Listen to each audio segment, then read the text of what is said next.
we're recommending, we just debuted actually last week, a technology that we frankly have been using, but now have labeled Universal Match, where we've been able to identify 500 million plus consumers based on CRM data and email data.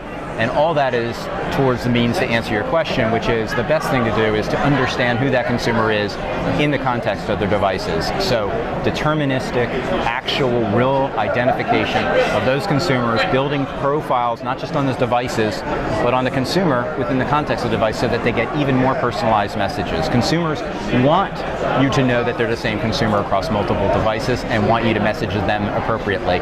Understand what they do, how they behave, and what they purchase on one device versus another, but at the same time understand it's the same consumer across those devices. That's a very, very, very significant sea change in how we're now able to engage with consumers, give them a better experience, and we're also seeing that it immediately adds about a 10+% lift for the clients who plug it in for us. I know no two customers are alike, no two customer personalities are alike.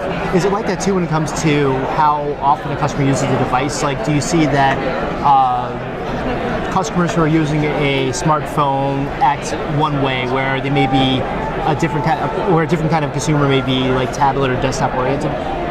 Well, in general, we're seeing, as you just mentioned, a trend towards greater use of cross-device. So that the old myth was people use smartphones to browse and then they buy on the desktop.